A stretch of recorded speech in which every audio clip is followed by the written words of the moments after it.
안녕하십니까. 당독소연구소 블루닥터 박명규입니다. 오늘은 제가 저탄고지에 대해서 좀 말씀을 드리려고 합니다. 아마 제가 여러 번 저탄고지에 대해서 말씀드렸는데, 저는 저탄고지를 적극적으로 말리는 사람이거든요. 하지 마라. 왜 굳이 많은 다이어트가 있는데 굳이 저탄고지라고 하는 다이어트를 그렇게 하려고 하냐. 그래서 저탄고지가 가지고 있는 문제점들, 그리고 이거를 어떻게 하면, 만약에 저탄고지 정말 해야 되겠다 그러면 대응 방안을 같이 하면서 했으면 좋겠다. 이런 생각에서 오늘 이 영상을 한번 만들어 보려고 합니다. 수많은 다이어트 중에 왜 제가 저탄고지는 꼭 이렇게 못하게 뜯어 말리고 이렇게까지 제가 유튜브를 찍으면서까지 이렇게 거품 물고 제가 얘기를 하느냐. 그 가장 핵심은 당독소하고 지질독소의 폭탄이다, 이렇게 말씀을 드리고 싶습니다. 저탄고지를 하는데 왜 당독소가 많이 생겨? 사실은 당독소는 당에서 만들어지는 거지 지방에서 만들어지는 거 아니잖아. 아마 이렇게 인식들 하실 수 있는데 아닙니다. 사실은 처음에 연구는 당에서 시작돼서 이름은 당독소라고 붙였지만 실질적으로 당독소를 가장 많이 만들어내는 것은 지방입니다. 그래서 제가 주변 분들 중에서 이 저탄고지를 적극적으로 하고 있길래 제가 설명을 드렸죠. 삼겹살이나 이런 걸 구워가지고 지방이 많은 거를 먹으면서 저탄고지를 하게 되면 케톤체가 많이 만들어지고, 그래서 당독소가 많이 만들어짐으로 인해 가지고 여러 가지 문제들을 일으킨다. 사실은 저탄고지 하는 사람들은 케톤체가 증가하는 것이 마치 무슨 바이블처럼 인식이 돼요. 케톤체가 늘어나는 것은 이 저탄고지가 제대로 되고 있다, 그렇게 인식하는데 전혀 반대입니다. 사실은 케톤체가 많아진다라는 것은 우리 몸에서 에너지를 지금 잘 못 만들고 있다. 지방이 분해되면서 만들어진 그 아세틸코일이라고 하는 중간 대사체가 ATP라고 하는 에너지로 전환이 안 되기 때문에 남아돌면서 케톤체로 전환이 되는 거고, 이것은 케톤체로만 남아있는 것이 아니라 이거는 또 당독소로 전환이 돼가지고 우리 몸을 망가뜨리는 핵심 주범 물질이다. 그러니까 케톤체가 높아지면 당독소도 같이 높아진다. 실제 임상을 해보니까 일주일 만에 케톤체를 통해서 당독소가 3.5배가 증가해요.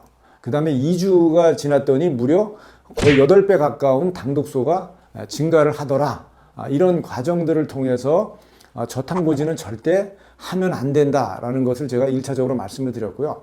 그랬더니 이분이 처음에는 삼겹살 같은 걸 가지고 저탄고지를 했는데 지금은 좋은 기름 가지고 한다, 그 얘기가 나와서 이제 불포화 지방산, 뭐 올리브유라든가 이런 걸 가지고 좋은 지방 가지고 저탄고지를 하기 때문에 이제는 괜찮다, 이렇게 저한테 얘기를 하시더라고요. 그래서 제가 거기에 대해서 또 얘기를 했습니다. 아니다. 사실은 포화지방산도 문제지만 불포화지방산에서 오는 당독소도 어마어마하게 많고 훨씬 더 위험할 수 있다 라고 말씀드렸더니 말도 안 된다, 이런 그 반응을 보였거든요. 왜 그러냐 하면 많은 분들이 불포화지방산은 건강에 좋은 거로 인식하죠. 우리가 오메가3, 오메가6, 뭐 오메가9이 있는데, 이런 불포화지방산들은 기본적으로 지금까지 알려져 있기를 건강에 좋은 기름, 이렇게 알려져 있는데, 물론 맞습니다. 건강에 반드시 필수적이고 우리가 반드시 먹어야 되고 중요한 불포화지방산인 거는 맞은데, 이런 걸 이렇게 다이어트를 목적으로 이렇게 과량으로 섭취를 하게 되면 반드시 문제 생긴다. 어디서부터 문제 생기느냐? 소화되는 과정에서부터 생겨요. 이미 이런 것들이 연구가 많이 된, 소화되는 과정에서, 그 다음에 대사 과정에서 불포화지방산이 활성산소라든가 염증이라든가 이런 물질들하고 반응을 하면서 지질독소를 만든다. 과산화물이 만들어지는데 이 과산화물의 일부가 당독소로 전환이 되고 그 나머지는 지질독소로 전환이 돼가지고 많은 그런 문제점들을 일으키고 심지어는 치매나 알츠하이머, 파킨슨과 같은 이런 그 중증 질환에까지 영향을 미친다, 이라는 것이 이미 잘 알려져 있습니다. 그래서 좋은 그 실제 사례가 있는데, 그게 뭐냐면 마른 사람하고 비만인 사람이 당독소 레벨이 3배가 차이가 납니다. 그러니까 많은 사람에 비해서 비만인 사람이 당독소가 체내의 당독소 레벨이 3배 이상 높은데, 그 근본적인 이유가 뭐냐면 지방 때문에 그럽니다. 내 몸에 쌓인 지방과 음식에서 들어오는 지방, 우리는 아까도 말씀드렸듯이 뭐 오메가3, 오메가6 같은 이런 좋은 지방들은 우리 몸에서 좋은 역할만 할 거라고 생각하는데, 비만이면 활성산소가 많아지게 되고, 내가 질환이 당뇨라든가 이런 질환이 있으면 활성산소가 많아지는데, 거기에 오메가3나 오메가6 같은 좋은 지방산이라고 많이 먹게 되면 오히려 독으로 변할 수 있다라는 것을 꼭 명심하셔서, 굳이 이렇게 저탄고지의 다이어트를 우리가 꼭 해야 될 필요가 있을까라는 관점에서 이걸 다시 한번 생각을 했으면 좋겠다, 이런 생각이 듭니다. 그거 이외에도 저탄고지를 하면 면역력이 약해질 수 있다. 감기나 독감 같은 거에 훨씬 더 노출이 잘 되고 잘 걸릴 수도 있고, 특히 코로나 후유증이라든가 만성 기침과 같은 것에 훨씬 더 노출이 잘 될 수 있다 라고 제가 말씀드릴 수 있을 것 같아요. 왜 그러냐면, 우리가 독감이라든가 코로나 걸리고 나면 후유증들이 많이 생기죠. 특히 이제 코로나 후유증 중에 여러 가지 있는데, 우리가 미각을 상실하거나 기침이 멈추지 않고 끊임없이 기침, 그래서 뭐 여러 가지 약도 먹고 했는데도 다 잘 낫지 않는데, 이거의 근본 원인이 뭐냐면 지질독소예요, 지질독소. 근데 이 지질독소는 어디서 온 거냐? 불포화 지방산에서 온 겁니다.